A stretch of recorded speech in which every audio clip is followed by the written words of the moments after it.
Students, how are you? Today we'll see lesson number 10 of compiler construction, but before starting today's lecture, let's have some overview of previous lessons. Symbol tables are data structures that are used by compilers to hold information about source program construct. Symbol tables को हम last 2 से 3 lecture में study करते आ रहे हैं. Last lecture में हमने इसको इन डेप्थ थोड़ा देखा था, और उससे लास्ट लेक्चर में हमने इंट्रोडक्टरी कि सिंबल टेबल एग्जैक्टली क्या चीज़ है. सिंबल टेबल के अंदर हम वो तमाम इंफॉर्मेशन एम्बेड कर देते हैं, वो तमाम इंफॉर्मेशन इस टेबल के अंदर कॉपी कर देते हैं जो प्रोग्राम कंस्ट्रक्ट के मुतालिक हमें अवेलेबल होती है फ्रॉम द प्रोग्राम. बेसिकली इसमें हम टोकन्स इसको स्टोर किस फॉर्म में करते हैं, टोकन्स एंड देयर एट्रीब्यूट्स, यानी कि जितने मोस्टली आइडेंटिफायर्स हैं उनको हम टेबल में स्टोर करते हैं. उन आइडेंटिफायर्स के जितनी एट्रीब्यूट्स हैं वो सारे के सारे उसके साथ स्टोर कर देते हैं, और कंपाइलर के जिस भी फेज को उस पर्टिकुलर टोकन के मुतालिक कोई भी चीज किसी भी एट्रीब्यूट की वैल्यू दरकार होती है या कोई भी इंफॉर्मेशन चाहिए होता है रिगार्डिंग दैट टोकन, तो वो सिंबल टेबल से उसको रिट्रीव कर लेता है. Information is put into the symbol table when the declaration of an identifier is analyzed. तो जब स्टार्ट कब करते हैं सिंबल टेबल में एंट्री करना, जब डिक्लेयर होता है कोई भी आइडेंटिफायर, जब डिक्लेरेशन ऑफ आइडेंटिफायर जहां पर डिक्लेयर हुआ होता है वह उसकी एनालिसिस जब स्टार्ट करते हैं तब हम इसको स्टार्ट करते हैं सिंबल टेबल में एंटर करना. Entries in the symbol table contain information about an identifier such as its lexeme, यानी कि जो उसकी एग्जैक्ट वैल्यू है. लेट्स सपोज अगर एक आईडी है तो उसका जो lexeme है वो वेरिएबल 1 है और रिजल्ट है, और या कोई भी हम डिजिट यूज कर रहे हैं, जो कोई भी वेरिएबल जो हमारे आइडेंटिफायर हमने ऑलरेडी डिक्लेयर किया हुआ अपने प्रोग्राम के अंदर, तो दैट पर्टिकुलर स्पेलिंग्स जो वर्ड है इज नोन एज लेक्सीम्स. उसकी टाइप आइडेंटिफायर की लेक्सीम, उसका टाइप, पोजीशन इन स्टोरेज के मेमोरी में वो कहाँ पे ऑक्यूपाई, वो कहाँ पे प्लेस हुआ है, वो वाली चीज and any other relevant information. This information is collected incrementally, means कि हम एक ही स्टेप पे सारा सिंबल टेबल जो है वो नहीं भर देते, हम इसको gradually the passage of time जिस तरह प्रोग्राम की एनालिसिस स्टार्ट से एंड तक मूव होती रहती है, सिंबल टेबल में इसकी एंट्री होती रहती है. What is token? A token is a pair consisting of a token name and an optional attribute value. तो टोकन बेसिकली हम एंगुलर ब्रैकेट्स में उसको, और यहाँ पे इसके एट्रीब्यूट जितनी वैल्यूज हैं वो उसको साथ लिख देते हैं. इस एंगुलर ब्रैकेट के अंदर 2 चीजें लिखी हैं, that is known as token. A pattern is a matching is a description of the form that the lexemes of a token में टेक. पैटर्न क्या चीज है? हम मैच करते हैं किसी भी पैटर्न को कोई भी टोकन आइडेंटिफाई करने के लिए. In the case of a keyword as the token, the pattern is just the sequence of the characters that from the keyword. Means कि लेट्स सपोज हमारे प्रोग्राम के अंदर 2 चीजें यूज हुई हैं, एक इफ और बाकी चीजों के साथ, और एक रिजल्ट. अब कंपाइलर को कैसे पता लगेगा कि ये एक कीवर्ड है और ये एक आइडेंटिफायर है? दोनों ही टोकन्स हैं, मींस दोनों ही लेक्सीम्स हैं जो कि हमने यहां पे डिग आउट किए हैं किसी भी एग्जाम्पल प्रोग्राम से. इसकी जो मैचिंग है, इफ ये किसी पैटर्न से मैच होगा, मींस कि कोई वो पैटर्न क्या है, वो एग्जैक्ट यही वर्ड है. कीवर्ड का पैटर्न वो खुद ही होता है, मींस कि हमने एक टेबल के अंदर सारे कीवर्ड्स, क्योंकि कीवर्ड्स जो होते हैं वो डिफाइंड होते हैं ऑलरेडी बाय द लैंग्वेज, सारे कीवर्ड्स यहाँ पे एंटर किए हुए हैं. हमने इस इफ को इस कीवर्ड से मैच करना स्टार्ट करना, अगर वो इनमें से किसी एक एंट्री से मैच हो जाता है तो ये कीवर्ड इसको डिक्लेयर कर देंगे. Second thing is identifier. Identifier को हमने एक खास पैटर्न से मैच करना है, मींस कि अगर ये पैटर्न ऐसा हुआ कि लेटर उसके बाद लेटर और डिजिट एंड स्टेरिक। मीन्स के फर्स्ट लेटर होना लाजमी है, उसके बाद कुछ भी हो सकता है combination of letters and digit. अगर इस पैटर्न से वो मैच कर जाता है तो दैट इज, उसको हम डिक्लेयर कर देंगे। इस चीज को कहते हैं pattern. A lexeme is a sequence of characters in the source program that matches the pattern for a token and is identified by the lexical analyzer as an instance of that token. Means का जिस तरह कोई भी result है, ये इसका जो लजीम है वो रिजल्ट है, ID इज टोकन, एंड जो इसकी आगे एट्रीब्यूट्स वैल्यू है वो इनका एट्रीब्यूट्स वैल्यू होंगे। Then we saw some definitions in the last lecture which are of alphabet. An alphabet is a finite set of symbols. For example, 0, 1, presumably 5, then ASCII, then Unicode, then ABCDC, इसमें letters भी हमारे include हो जाते हैं। जो भी हमारा finite set है जिसको हम काउंट कर सकते हैं, alphabet is a finite set of symbols, यानी कि ऐसे सिंबल्स जो कि काउंटेबल हों उसको हम फिनिट कह देते हैं। एंड अल्फाबेट, इसमें दो अल्फाबेट्स हैं, 0 एंड 1। 5 में एक ही अल्फाबेट है, दैट इज 5। ASCII में 65 प्लस अल्फाबेट्स हैं, आई थिंक 125, एग्जैक्ट फिगर मुझे भी याद नहीं, लेकिन ASCII के टोटल कैरेक्टर्स इतने हैं। इसी तरह यूनिकोड, ABCDIC, ये सारे के सारे इनके जो सेट ऑफ सिंबल्स हैं वो फिनिट है। A string over an alphabet is a finite sequence of symbols from that alphabet. String क्या चीज है कि उस अल्फाबेट की रेपिटेशन, किसी भी अल्फाबेट की जो रेपिटेशन है that is known as string, जो कि फिनिट हो। मीन्स कि ये ना हो कि लेट्स सपोज जिस तरह 0 1 0, ये एक स्ट्रिंग है, ये किन लेटर्स पे बेस कर रही है, किन अल्फाबेट्स पे, 0 और 1 पे, लेकिन ये भी फिनिट है। मीन्स कि हमने इसका जो एक स्ट्रिंग इसमें से ड्राइव की है वो सिर्फ 4 सिंबल पे वो मुश्तमिल है। A language over an alphabet is the countable set of strings over the alphabet. इसी तरह लैंग्वेज जो है वो स्ट्रिंग्स का कम्बिनेशन है, और जो भी हमारे पास वर्ड्स हैं उनके कम्बिनेशन को अगर हम उनको अगर इकट्ठा कर दें तो that is language. Concatenation of strings S and T is the string formed by appending the string T to S. जब हम S, लेट्स सपोज कि ये हमारे पास S स्ट्रिंग है और ये T स्ट्रिंग है, जब इन दोनों को हम इकट्ठा कर देंगे तो that is known as S and T, इन दोनों को मर्ज कर देंगे। The length of a string is the number of symbols counting duplicates in the string. इसी तरह जो लेंथ फैक्टर है उसकी डेफिनेशन ये है कि जितने टोटल नंबर ऑफ लेटर्स हैं, सिंबल्स हैं इसके अंदर, that is known as length. किसी भी स्ट्रिंग के अंदर जो टोटल नंबर ऑफ सिंबल्स हैं, अगर कोई डुप्लीकेशन हो रही है तो उसको भी काउंट करना है। मीन जिसमें हम इसमें आई 2 दफा रिपीट हो रहा है तो इसको हम 2 ही लेंगे, 1 2 3 4 एंड 5, तो टोटल जो रिजल्ट है वो हमारे पास 5। Then a prefix of string, कि जो किसी स्ट्रिंग का स्टार्टिंग पार्ट है और null, including null and including that string itself is known as prefix of the string. Means के इसके प्रीफिक्स में अगर हम जाएं तो बी भी इसका प्रीफिक्स है, बी ए भी इसका प्रीफिक्स है, बी ए एन भी इसका प्रीफिक्स है,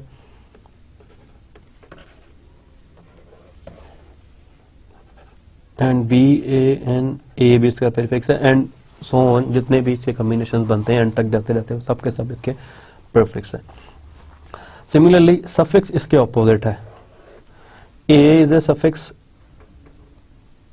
N A is a suffix, A and A is a suffix, N A and A is a suffix, A is a suffix, and B A N A also is a suffix, and including null, null भी इसमें include है दोनों में, that is also suffix of banana. Substring जो है इसके बीच में कोई जो string है कि अगर हम इससे या प्रीफिक्स रिमूव कर दें या सफिक्स रिमूव कर दें तो वो सबस्ट्रिंग बन जाएंगी। नल इसमें भी इंक्लूडेड है। For examples, banana and NaN is also the substrings of banana.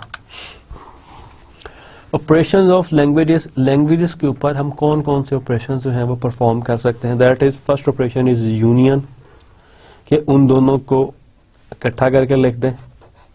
Second is concatenation, के पहला कंप्लीट एंड दूसरा साथ उसके, दैट इज कॉन्कैटिनेशन।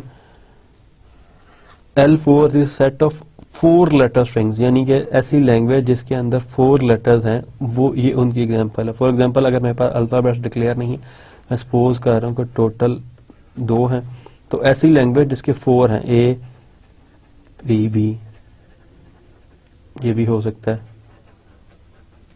यानी कि ऐसे स्ट्रिंग्स जिसमें 4 लेटर्स हों, उनका कॉम्बिनेशन जो है ये वो लैंग्वेज है। Similarly, L** is the set of all strings of letters including null, the empty string, यानी कि null को include करके जितने भी combinations बनते हैं सब के सब इसमें आए थे। And similarly, the last D+, इसमें same definition है जो L* की है, लेकिन null is not included।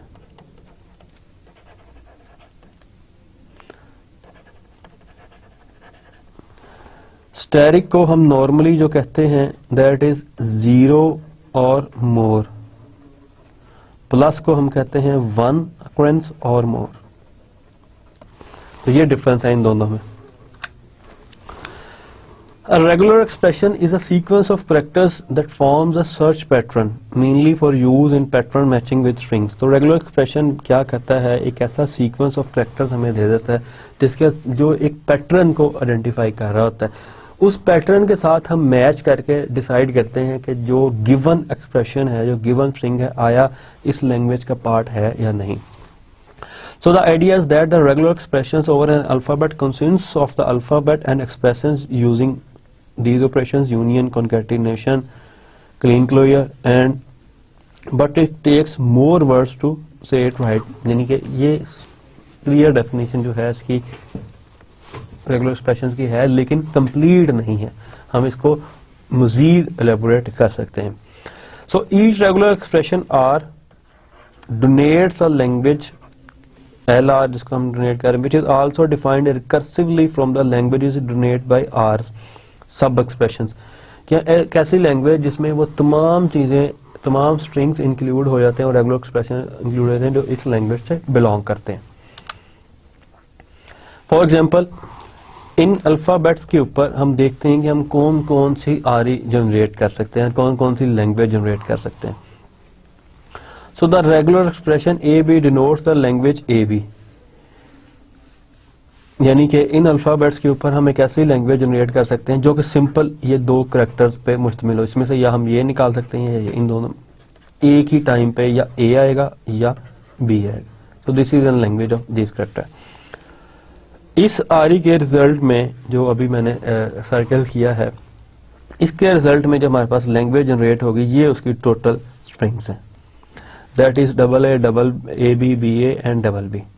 The language of all strings of the length 2 over the alphabet, ये जो गिवन हमारे पास अल्फाबेट्स हैं। सिमिलरली A स्टैरिक, जिस तरह हमने लास्ट स्लाइड में देखा कि स्टैरिक मीन्स 0 और मोर, तो ऐसी तमाम अकरेंस इसमें 0 हो या नंबर ऑफ एज हो, जितने मर्जी, हम इसकी कोई लिमिट नहीं है, तो वो इस लैंग्वेज में आते हैं। तो स्टार्ट करेंगे हम नल से, कोई नहीं है, 1 से 2 से 3 से एंड सो ऑन, लिमिटलेस।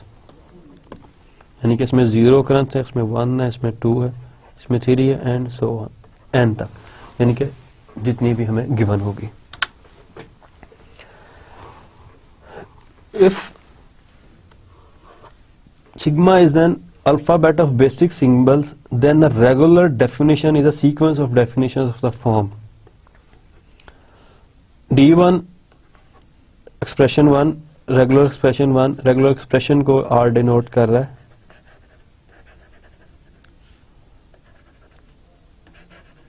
और D1 denote कर रहा है definition को।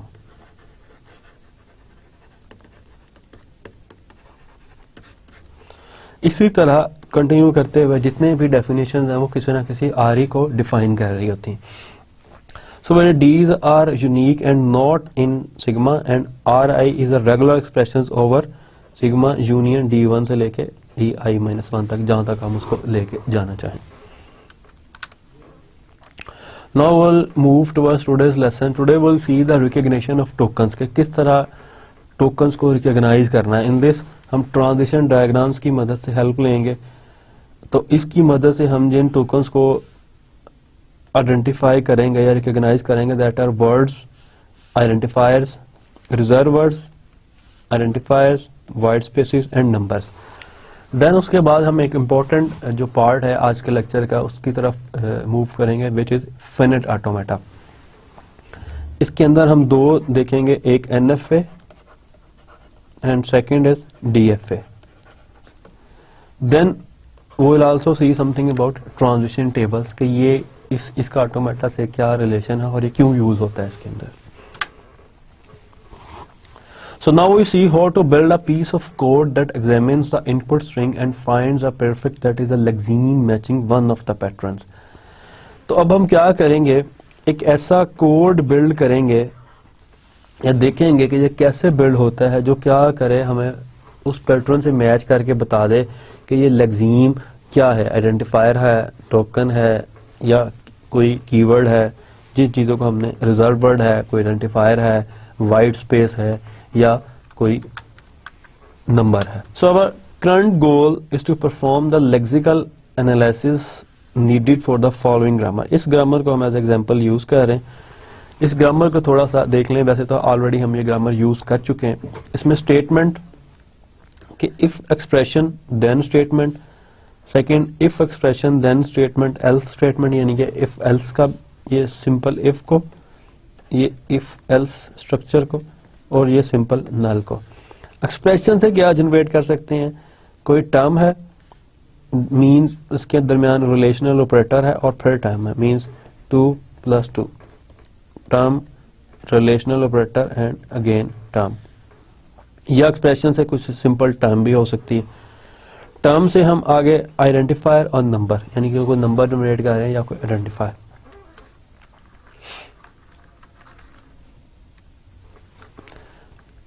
आईडी और नंबर जो हैं ये दोनों यहाँ पे टर्मिनल्स हैं, और जो बाकी टर्मिनल्स हम यूज कर रहे हैं that are relational operator, if then, जो कि रिजर्व वर्ड्स हैं। Recall that the terminals are the tokens and non terminals produce terminals. ये हम लास्ट ग्रामर्स देखते हैं, उसमें हमने सारी चीजें डिस्कस की हैं। टर्मिनल्स के लिए जो आरई हमने डिफाइन की है वो कुछ इस किस्म की होगी। हर टर्मिनल के लिए हम कोई ना कोई रेगुलर एक्सप्रेशन डिफाइन करेंगे ताकि वो उससे उस टर्मिनल से मैच कर सके। अब इसमें हमने जो टर्मिनल्स पॉइंट आउट किए हैं that are if, then, else, relational operator, ID and number. तो सबसे पहले हम देखते हैं कि जो डिजिट्स हैं वो है 0 से 9, लेकिन चूंकि हमारी गिवन ग्रामर में कोई अपना नहीं है डिजिट, उसमें है हमारे पास नंबर। तो बेसिकली डिजिट्स से हम आगे नंबर ऑफ डिजिट्स जनरेट कर सकते हैं। अब ये नंबर जो हमारा नॉन टर्मिनल था उससे हम क्या करेंगे, नंबर्स क्या हो सकते हैं, नंबर हो सकते हैं let's suppose 16 it is a number, let's suppose 16.52 it is a number, let's suppose 16 into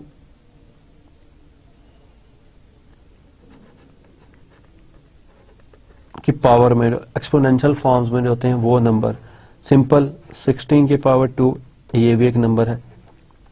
तो अब हमारे पास 3 टाइप्स हम इसको कंसिडर कर लेते हैं, 1, 2 एंड 3। अब हमने ये देखना है कि ये 3 टाइप के नंबर जो हैं हमारी इन चीजों से कवर होते हैं या नहीं कवर होते। इसको हम आगे जाके देखेंगे कि ये किस तरह हमने इसमें से निकालने हैं, लेकिन फिलहाल जो हमने ये जो रेगुलर डेफिनेशन लिखी है टर्मिनल के लिए वो इन 3 टाइप के नंबर्स को कवर किया है इसमें। Then letters A to Z and small a to Z simple. Identifier क्या हो सकता है, लेटर और डिजिट का कॉम्बिनेशन, जो हमने शुरू में डिस्कस किया कि जो भी हमारा वैलिड आइडेंटिफायर होगा वो स्टार्ट करेगा लेटर से और उसके आगे लेटर और डिजिट का कोई भी कॉम्बिनेशन हम यूज कर सकते हैं। इफ चूंकि एक रिजल्ट वर्ड है तो इसका टर्मिनल भी इफ ही होगा, जो कि खुद एक रिजल्ट वर्ड है। सिमिलरली देन और एल्स का केस भी सेम है। रिलेशनल ऑपरेटर में ये सारे ऑपरेटर्स इंक्लूड हो जाते हैं। Less than, greater than, less than equal to, greater than equal to और नॉट इक्वल टू, कि जो हम इसमें इसको एंगेज कर रहे हैं। Now we also want the lexer to remove white spaces, so we define a new token. अब चूंकि हमें white spaces जो हैं वो कंपाइलर को नहीं चाहिए, वो सब एक फजूल चीज है। एक उसमें सिंपली हम प्रोग्राम को क्लियरली लिखने के लिए, क्लियरली पढ़ने के लिए white spaces इंक्लूड करते हैं, अदरवाइज white spaces की उसमें जरूरत नहीं है। Where blank tab and new line are symbols used to represent the corresponding ASCII characters. तो ये हमने चूंकि सिर्फ यहाँ पे जो है वो रीडेबिलिटी के लिए, समझने के लिए ये चीजें यहाँ पे लिखी हैं ताकि क्लियर हो सके, लेकिन प्रैक्टिकली कंपाइलर के अंदर हम ब्लैंक नहीं लिखेंगे। हम यहाँ पे इसका जो ASCII वैल्यू है वो यहाँ पे उसको रिप्लेस कर देंगे। So if the lexer recognises the token white spaces, it does not return it to the parser but instead goes on, यानी कि जहां उसको व्हाइट स्पेस मिलेगी वो पार्सर के पास नहीं जाएगा, क्योंकि उसको व्हाइट स्पेस की जरूरत नहीं। वो नेक्स्ट टोकन को रिकॉग्नाइज करने की कोशिश करेगा और जब उसको नेक्स्ट टोकन मिलेगा तब उसको रिटर्न करेगा। So our goal for the lexical analyser is summarised below. जो हमारा लेक्सिकल एनालाइजर का गोल है वो ये चीजें हमने सेपरेट करनी है। मीन्स के एनी वाइट स्पेस तो कुछ भी ना करे, ना उसकी कोई एट्रीब्यूट वैल्यू हो, ना टोकन।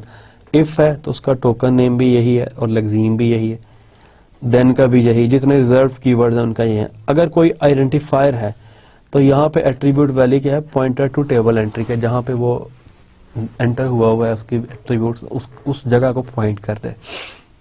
और टोकन नेम इसका आईडी है।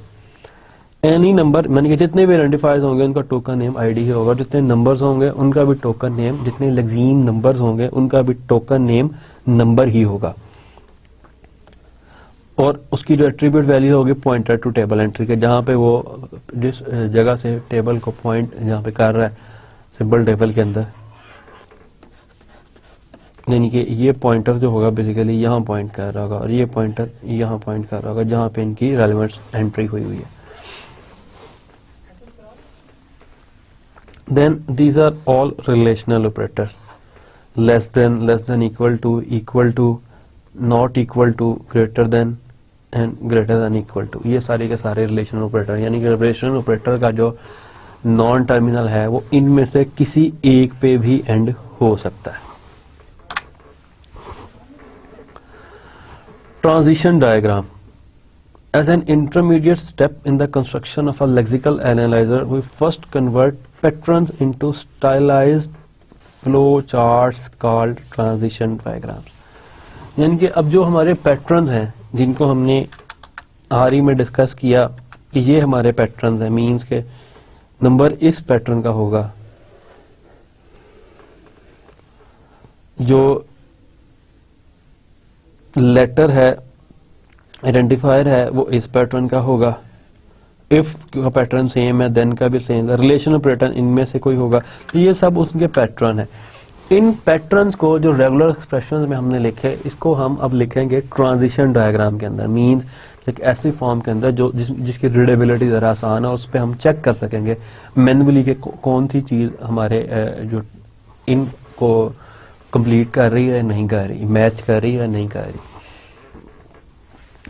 ट्रांजिशन डायग्राम अब अ कलेक्शन ऑफ नोड्स और सर्कल्स कॉल्ड स्टेट्स। तो ट्रांजिशन डायग्राम में सबसे पहली चीज जो होती है वो स्टेट्स होती हैं, जिनको रिप्रेजेंट किया जाता है नोड्स के साथ कहा जाता है या उसको सर्कल्स के साथ रिप्रेजेंट किया जाता है।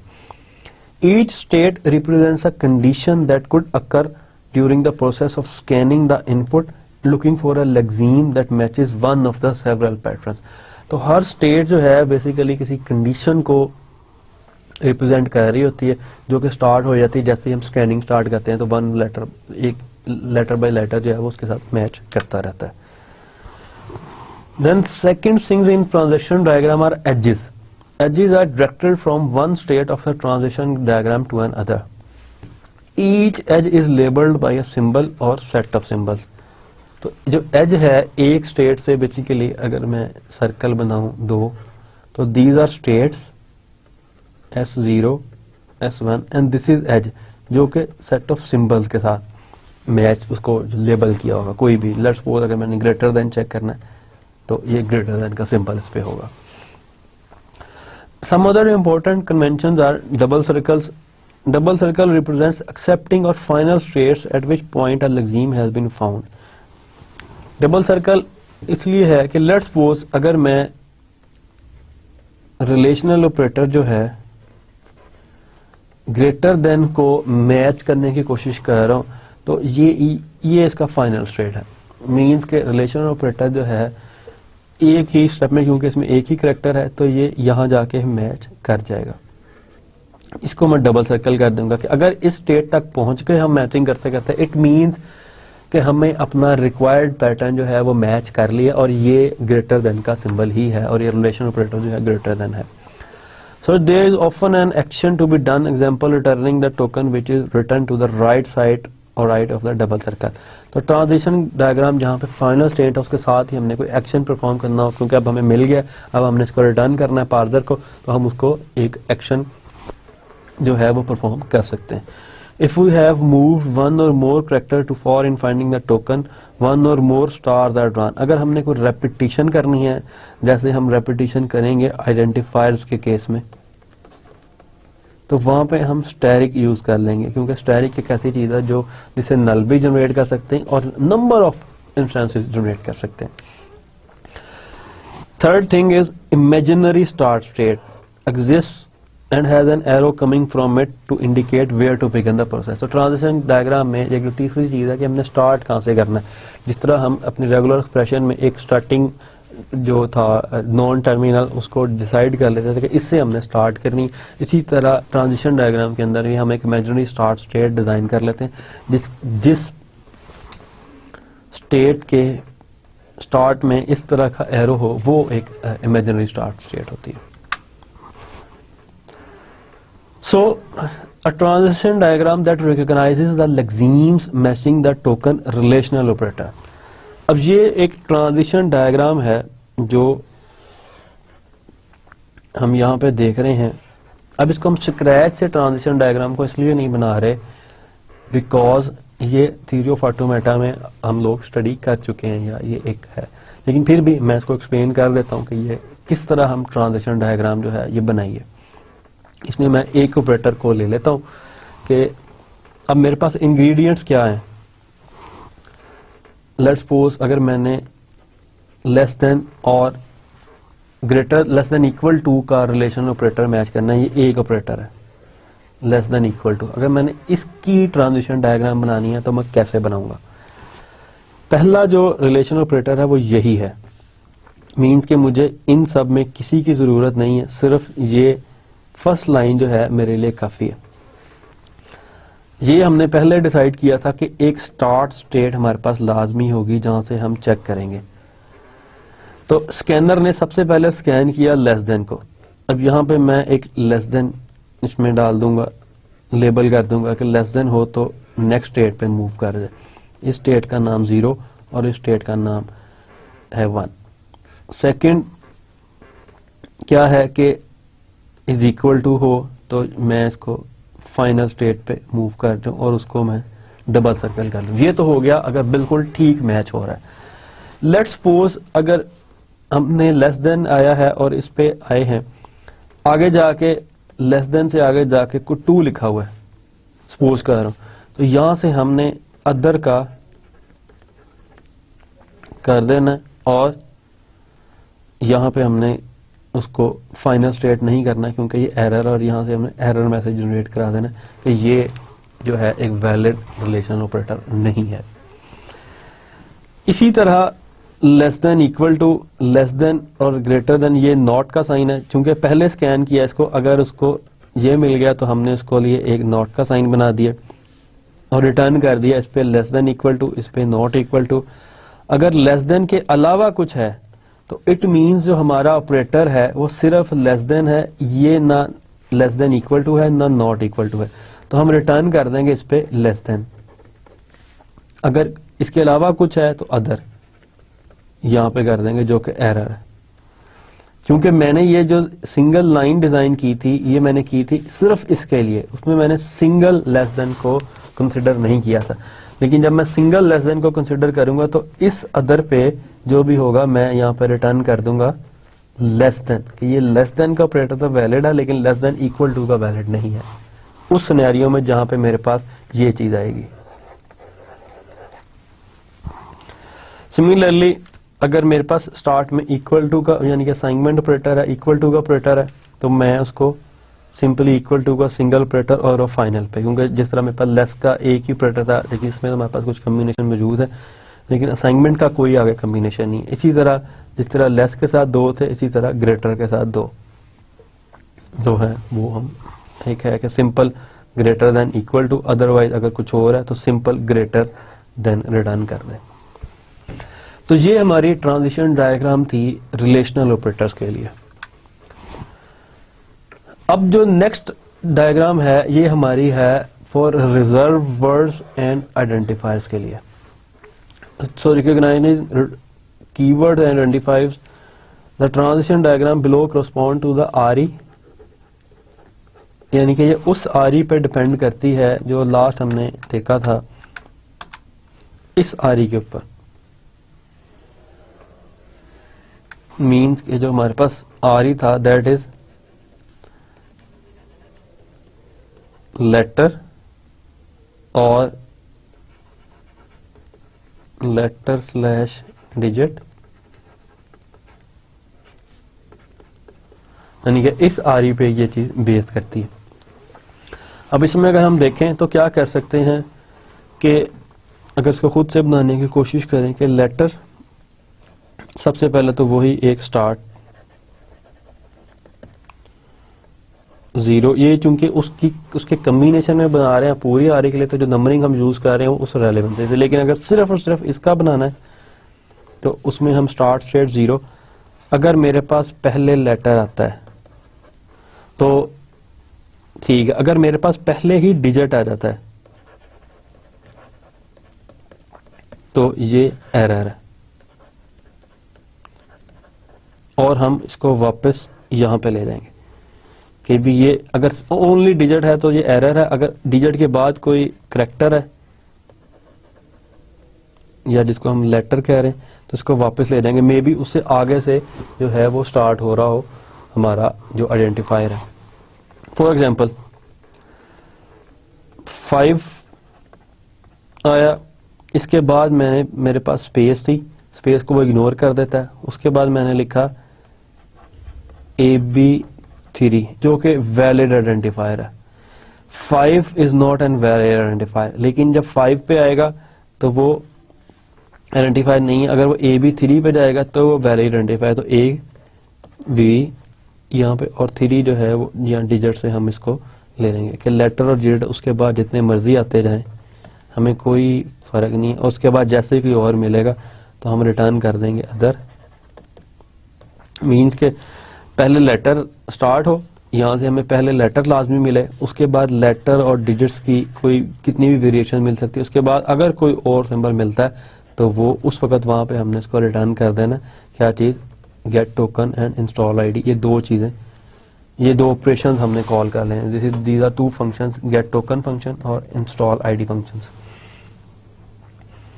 जो देखने की चीज थी वो ये थी कि इस ट्रांजिशन डायग्राम की मदद से क्या हम अपना वैलिड आइडेंटिफायर जो है उस तक पहुंच सकते हैं। वैलिड आइडेंटिफायर तब भी हम कहेंगे जब फाइनल स्टेट तक पहुंचेगा। अब मैं सपोज करता हूं एक आइडेंटिफायर है दैट इज 5AB3। अब मैंने इसको चेक करना है इस स्टेटमेंट को कि आइदर ये आइडेंटिफायर है या नहीं। तो जब 5 आएगा तो मुझे स्टार्ट स्टेट से डिजिट का कोई नहीं मिलेगा, तो ये डिस्कार्ड हो जाएगा कि वो नहीं है। अब मैं इसके बाद देखता हूं कि 5AB3 कि ये 5 निकाल के कि आया AB3 एक वैलिड आइडेंटिफायर है या नहीं। तो स्टार्ट में A यहां से, देन अगेन लेटर इससे, देन डिजिट 3 इससे, और उसके बाद जो भी चीज आएगी वो इसको डिक्लेयर कर देगी कि ये एक वैलिड आइडेंटिफायर है। दो क्वेश्चन हैं जो लास्ट लेक्चर में रह गए थे, लास्ट स्लाइड में, कि हमने उसके बारे में नहीं देखा कि वो क्या चीज़ है। First is how do we distinguish between identifiers and keywords, यानी कि आइडेंटिफायर और कीवर्ड्स को हम कैसे डिस्टिंग्विश करेंगे। सेकंड, कि ये दो फंक्शन क्या कर रहे हैं, get token and install ID, इनका क्या पर्पस है उसके अंदर। तो यहाँ पे हमने देखा कि आइडेंटिफायर के बाद ये दो फंक्शंस कॉल हुए, तो इन दोनों का क्या फंक्शन है। अब इन दोनों की देखते हैं और ये डिस्टिंग्विश हम कैसे करेंगे कि it is identifier and keyword. So we use the method जो कि क्या करेगा, मेथड के सारे कीवर्ड इंस्टॉल कर देगा into identifier table prior to any invocation of the lexer, यानी कि लेक्सिकल एनालाइजर के फेज के जाने से पहले पहले हम जितने कीवर्ड हैं उनको किसी एक टेबल में, जिसे हमने पहले भी डिस्कस किया था, उसमें रख देंगे। और वो अगर आइडेंटिफायर जो है इनसे मैच हो गया किसी भी एक एंटिटी से, तो दैट इज कीवर्ड, और अगर इनसे मैच ना हुआ तो दैट इज एन आइडेंटिफायर।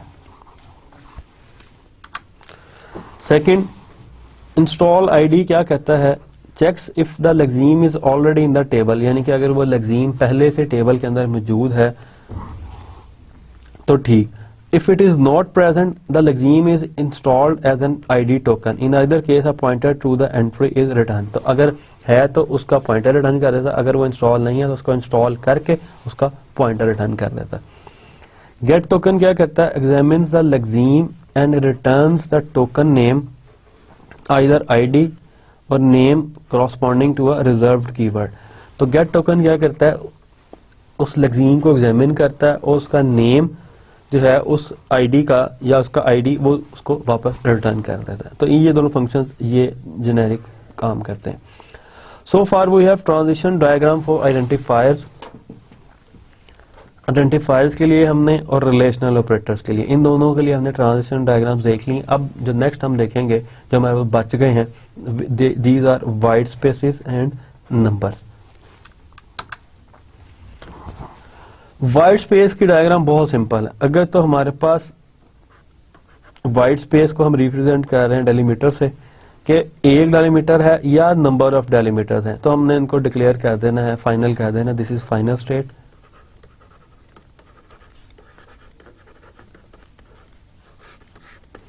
तो हमने उसको डिक्लेयर कर देना है कि ये फाइनल स्टेट है। इस वजह से हम जो है जो पीछे जितनी वाइट स्पेसेस होंगी, क्योंकि हमने डिसाइड किया कि हमने उनको इग्नोर कर देना है, लेकिन कहाँ से स्टार्ट हो रही है कहाँ पे एंड हो रही है वो इस ट्रांजिशन डायग्राम की मदद से हम उसको पैटर्न को मैच करेंगे। The delim in the diagram represents any of the white space characters, space, tab, new line, तो उन तीनों में से जो भी चीज होगी वो इससे मैच हो जाएगी।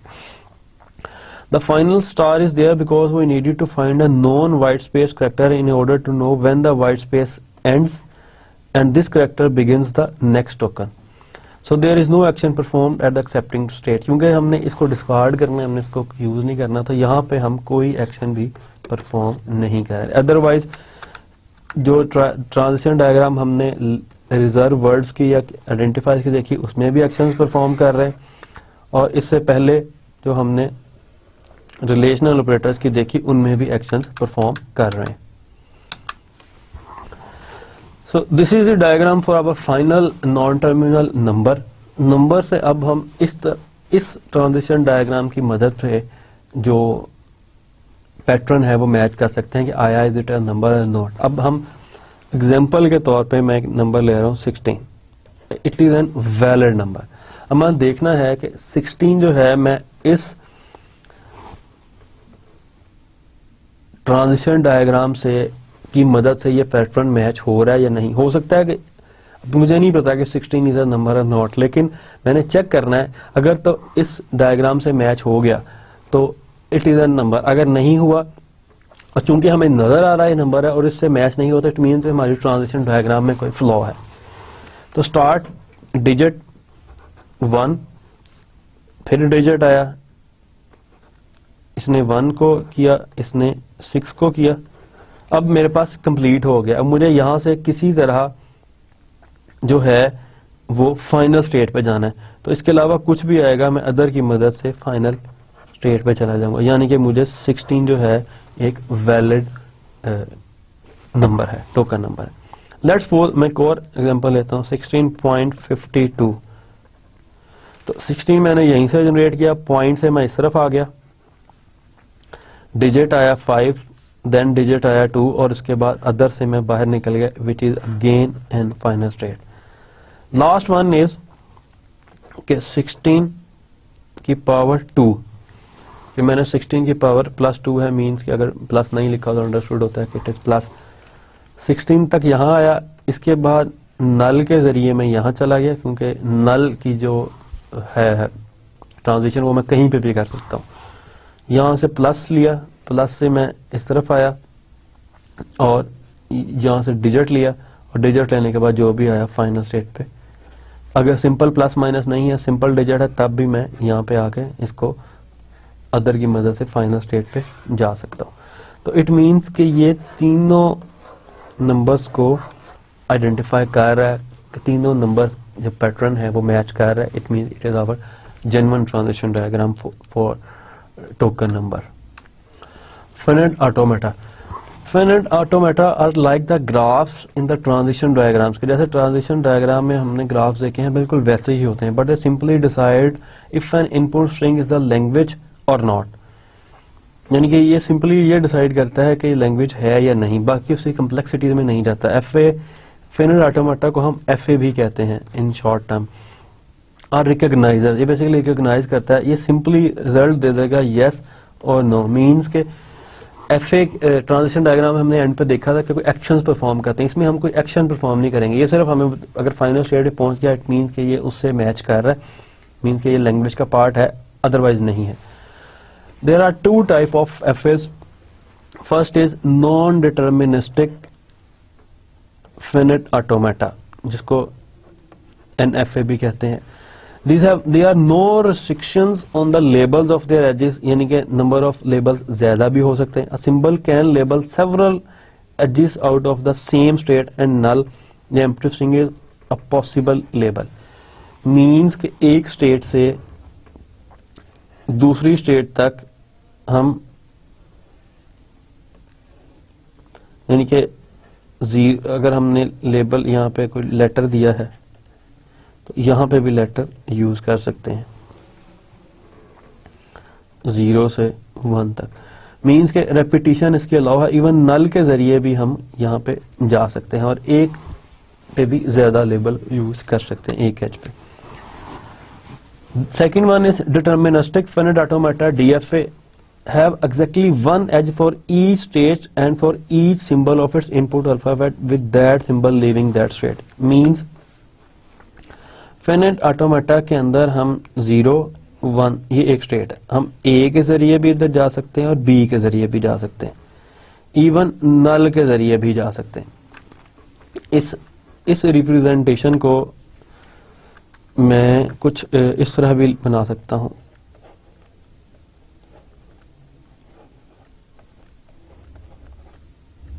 नल, ए और बी, मकसद सेम है कि वो एक ऐसी स्टेट पे जा रहे हैं जो कि 1, 1 है, तो हम इसको एक स्टेट भी कर सकते हैं और डिफरेंट स्टेट्स पे भी जाया जा सकता है, इसमें कोई पाबंदी नहीं है। डीएफए के अंदर हम एक एज से एक इनपुट सिंबल की मदद से किसी एक ही स्टेट पे जा सकते हैं, दूसरी स्टेट पे नहीं जा सकते। So if you know the next symbol and the current state, the next state is determined, that is the execution is deterministic. और इसी वजह से इसका नाम भी डिटर्मिनिस्टिक फिनिट ऑटोमेटा है कि हमें पता होता है कि जो हमारा इनपुट करेक्टर है तो हमने उससे आगे किस स्टेट पे जा सकते हैं, क्योंकि एक ही स्टेट जो है वो उसी पे जा सकता है, दूसरी पे वो नहीं जा सकता उस स्टेट से। Both DFA and NFA are capable of recognising the same languages. सबसे पहले हम एनएफए को देखते हैं कि एनएफए बेसिकली क्या चीज है और किस तरह इसको हम जो है यूज कर सकते हैं। A non deterministic finite automaton NFA consists of finite set of states. NFA जो है इसमें जो नंबर ऑफ स्टेट्स हैं वो काउंटेबल होती है, मींस फिनिट होती है। हम ये नहीं कि अभी अनकाउंटेबल स्टेट्स में इसको घुमा दें, तो वो तो एक डिजास्टर में चला जाएगा। Finite set of states S, जिसमें डिफरेंट स्टेट्स हैं, let's suppose S0, S1 and Sn, जो कि फिनिट है। Then second thing is set of input symbols, के जो इनपुट सिंबल्स हैं वो डिफाइंड होते हैं कि किस सिंबल के लिए हम ये NFA बना रहे हैं। We assume that null, which stands for the empty string, is never a member of this part. A transition function that gives for each state and for each symbol in as a union of जो हमारे input symbols हैं और साथ null को include करके a set of next states के, अगर हम मीन्स कि ऐसा ट्रांजिशन फंक्शन होना चाहिए जो किसी एक इनपुट अल्फाबेट को रीड करे और उसको रीड करने के बाद किसी स्टेट पे चला जाए, जो खुद से वो स्टेट भी हो सकती है या कोई नेक्स्ट स्टेट भी हो सकती है। सेकंड, यूनियन नल, यानी कि अगर नल को रीड करे फिर भी किसी दूसरी स्टेट पे जा सकता है और उसी स्टेट पे भी वापस आ सकता है। फॉर एग्जांपल, अगर हम इस चीज को थोड़ा सा ग्राफिकली देखें, ये एक स्टेट है विच इज स्टार्ट स्टेट, इसको हम S0 कहेंगे। तो जो थर्ड चीज है कि लेट्स सपोज जो अल्फाबेट्स हैं मेरे पास वो हैं A और B, तो A से और B से किसी नेक्स्ट स्टेट पे जा सके या उसी स्टेट पे आ सके और साथ नल के भी ये चीज परफॉर्म कर सके। जरूरी नहीं है कि दोनों से एक ही स्टेट पे जाए। ये लेट्स सपोज नल और बी के लिए एक स्टेट पे जा रहा है, ए के लिए ये S1 है, ए के लिए ये S2 किसी और स्टेट पे जा रहा है। तो ये सारी पॉसिबिलिटीज हो सकी। Fourth step is a state S0 from S that is distinguished as the start state. तो एक हमारे पास स्टार्ट स्टेट, जो डिस्टिंग्विश्ड स्टार्ट स्टेट है, वो होनी चाहिए। Finally a set of states F, total number of states जो हैं वो F हैं, जिसमें स्टार्ट स्टेट है, that is distinguished as the accepting states और फाइनल स्टेट्स। कि F जो है उसके अंदर स्टार्ट स्टेट भी आ सकती है, Sn कोई भी स्टेट आ सकती है, जो कि फाइनल स्टेट्स, इसको हम फाइनल स्टेट कह सकते हैं कि यहाँ पे आके अगर इस स्टेट पे पहुंच गए तो मीन्स हमारी जो पैटर्न मैचिंग है वो कंप्लीट हो चुकी है। An NFA is basically a flow chart like the transition diagrams we have already been seen. Indeed, an NFA can be represented by a transition graph whose nodes are states and whose edges are labeled with the elements of given input alphabets and with the union of null. But the basic difference between a transition graph and previous transition diagrams are possibly multiple edges with the same label leaving a single state. An edge may be labeled with null. तो ये दो चीजें हमने transition diagram में नहीं देखेंगी थी कि उसमें से कोई नल ट्रांजिशन हो रही हो या एक एज पे दो डिफरेंट लेबल्स मेंशन हो और वो दोनों डिफरेंट इनपुट्स पे वो एक ही स्टेट पे जा रही हो। For example, the transition graph for an NFA recognizes the language of a RE, कि जो हमने एक ट्रांजिशन ग्राफ देखा था इसके लिए A और B, static A B B के लिए, ये चीज इसका NFA है, नॉन डिटरमिनिस्टिक फिनिट ऑटोमेटन। किस रेगुलर एक्सप्रेशन के लिए? इस रेगुलर एक्सप्रेशन के लिए। ये रेगुलर एक्सप्रेशन क्या कहता है कि A या B के मल्टीपल 0 और मोर एक्सप्रेशंस लेता है and at the end A B B लाजमी है, तब वो फाइनल जो है वो स्टेट तक पहुंच जाएगा। फॉर एग्जांपल, अब मैं एक वैल्यू लेता हूं B A B, ये मेरी पहली एग्जांपल है। अब मैं मैच करके देखता हूं अपनी इस NFA से कि ये पैटर्न मैच हो रहा है। मींस मैं ये चेक करना चाह रहा हूं कि is this string a part of language, this language जिसको ये NFA रिप्रेजेंट कर रहा है। वेरी सिंपल, कि क्या ये स्ट्रिंग उस लैंग्वेज का पार्ट है जिस लैंग्वेज को ये मेरी जो NFA है ये रिप्रेजेंट कर रही। Starting from the start symbol, पहला जो इनपुट अल्फाबेट है दैट इज बी, मेरे पास इससे बी के लिए कोई ट्रांजिशन है एग्जैक्टली है, एक चीज ए हो गई फर्स्ट, देन ए, मेरे पास ए के लिए कोई ट्रांजिशन है एग्जैक्टली है ए, यहां पे मेरे पास ए के लिए दो ट्रांजिशन है, तो अब मैं दोनों को बारी बारी कंसिडर करूंगा, ए, देन मेरे पास ट्रांजिशन है बी, देन मेरे पास ट्रांजिशन है बी, और मैं फाइनल स्टेट पे पहुंच गया।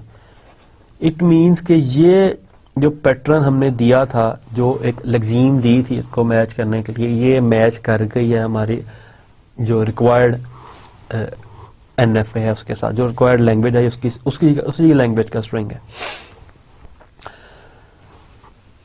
एक और चीज, अब पहले मैंने ये वाला ए या ये वाला एज जो है चूज किया था, अब मैं सेकंड दफा इसको रन करता हूं और अब मैं ये एज चूज कर रहा हूं इस ए के लिए, पहला बी सेम, फर्स्ट ए जो आया उसके लिए मैं इसको, सेकंड मेरे पास बी है, बी से मैं फिर इधर, मेरे पास और कोई ऑप्शन नहीं है यहां से बी की, थर्ड बी, फिर इधर। इस दफा जो मैंने पैटर्न मैच करने की कोशिश की, जब इस दफा मैंने स्ट्रिंग रन करने की कोशिश की अपने इस डिजायर्ड पैटर्न के हिसाब से जो लैंग्वेज का एनएफए फाइनाइट ऑटोमेटा दिया, तो मैं फेल हो गया। मीन्स के चूंकि मैं वापस इसी स्टेट पे पहुंच गया हूं, और and it is not a final state.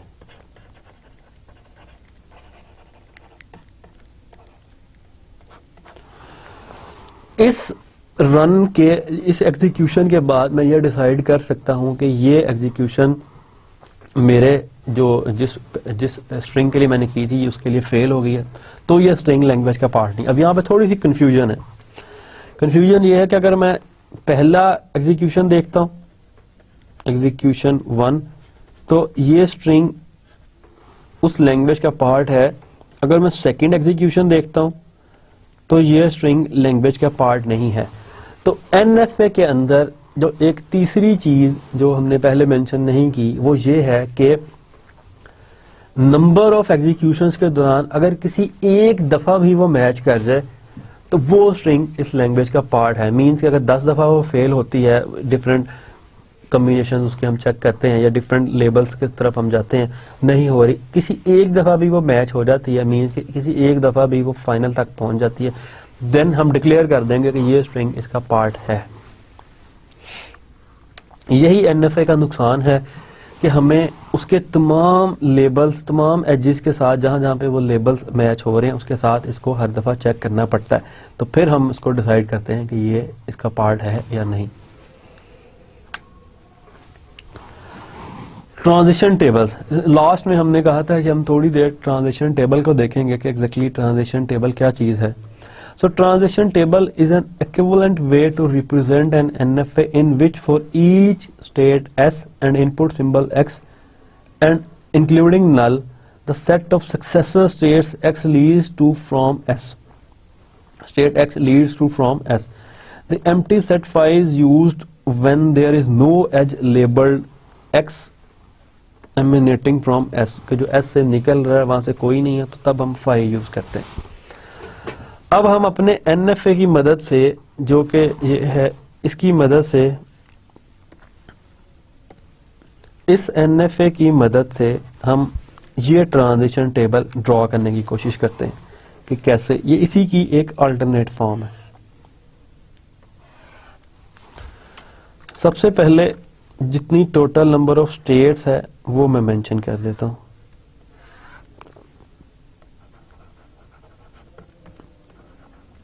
हमारे पास टोटल 4 स्टेट्स हैं, 0, 1, 2 एंड 3। 4 स्टेट्स हैं और जो इनपुट अल्फाबेट्स हैं वो A, B एंड एनएफए में चूंकि नल ट्रांजिशंस अलाउ होती हैं तो थर्ड इज नल। स्टेट 0 से स्टेट A तक कोई, यानी कि अगर हम स्टेट 0 हैं और हमारे पास इनपुट A है तो हम कहीं पे किन किन स्टेट्स पे पहुंच सकते हैं। एक, हम ए पे पहुंच रहे हैं वापस, which is again 0 state. Second, हम ए से फर्स्ट स्टेट तक जा सकते हैं, तो ये इसकी पहली एंट्री हो गई। सेकंड, जीरो से बी पे, जीरो स्टेट से हम बी लेबल लेके या बी इनपुट लेके कहां पे जा सकते हैं? जीरो से बी पे हम वापस जीरो पे आ सकते हैं, और जीरो से नल पे हम कहीं पे भी नहीं जा सकते क्योंकि इसमें कोई नल ट्रांजिशन नहीं है। सेकंड, फर्स्ट स्टेट से हम ए पे कहां जा सकते हैं? फर्स्ट स्टेट से हम ए पे कहीं नहीं जा सकते, तो इसको हमने नल कर दिया। देन फर्स्ट से हम बी पे कहां जा सकते हैं? सेकंड स्टेट पे। फर्स्ट से हम नल पे कहीं नहीं जा सकते, सेकंड से हम ए पे कहीं नहीं जा सकते तो नल, सेकंड से बी पे आप इनपुट बी हो तो हम 3 पे जा सकते हैं which is a final state, और सेकंड से नल पे कोई नहीं, थर्ड से नल पे कोई नहीं, थर्ड से हम कहीं पे भी नहीं जा सकते। जब हम एक बार थर्ड पे पहुंच जाएंगे तो हमारा जो वो एग्जीक्यूशन है वो कंप्लीट हो जाएगी और इसको हम अलाउ कर देंगे कि it is an final state, और हमारा डिजायर्ड पैटर्न है वो मैच हो चुका है, या जो इनपुट स्ट्रिंग है वो मैच कर गई अगर हम फाइनल पे पहुंच जाते हैं। अगर फाइनल पे नहीं पहुंच सकते तो फिर हम उसको डिस्कार्ड कर देंगे या एरर जनरेट कर देंगे कि ये इस लैंग्वेज का पार्ट नहीं है। तो अब हम अगर ट्रांजिशन डायग्राम की तरफ जाएं तो एग्जैक्टली 0 1 स्टेट्स, 0 2 एंड 3 अगर हम अपनी देखें तो 0 2 एंड 3 बिकॉज ये स्टेट्स हैं तो इनको हम सेट की फॉर्म में लिख रहे हैं, लेकिन एग्जैक्टली इस तरह हमने ट्रांजिशन टेबल को फॉर दिस रेगुलर एक्सप्रेशन हमने लिखा है यूजिंग द NFA। तो अगर हम इसकी डेफिनेशन को दोबारा देखें, transition table is an equivalent way, यानी कि सेम तरीका है to represent an NFA in which each state S, ये स्टेट S है, एंड इनपुट सिंबल X, ये मेरे पास इनपुट सिंबल X है, एंड नल, ये नल है। The set of successor states X, के जो इनकी सक्सेसर स्टेट्स हैं S से, ये 0 स्टेट है, 1 स्टेट है, 0, वो लीड्स करे फ्रॉम S, यानी कि S से लेके।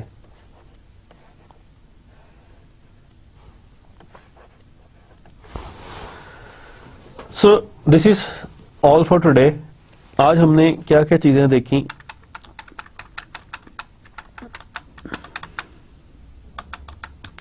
सबसे पहले हमने ट्रांजिशन डायग्राम्स को थोड़ा चेक किया कि क्या चीजें, क्या इनकी क्या कन्वेंशन इसमें यूज होती हैं। देन हमने 3 ट्रांजिशन डायग्राम्स चेक की। फर्स्ट इज जो रिजर्व वर्ड्स वगैरह के लिए थी, आइडेंटिफायर्स के लिए, देन रिलेशनल ऑपरेटर्स के लिए, और देन वाइट स्पेसेस के लिए, और एट द एंड नंबर्स के लिए।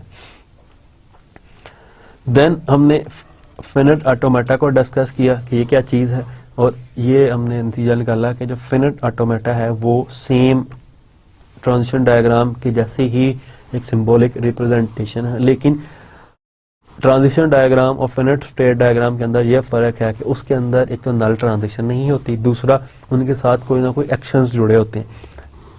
फिनिट ऑटोमेटा के अंदर कोई एक्शंस नहीं होते, ये सिंपल यस और नो में रिप्लाई करती है, मींस यस और नो। और transition tables is simply another form, representation form of NFA. So this is all for today. Thank you guys. Have fun.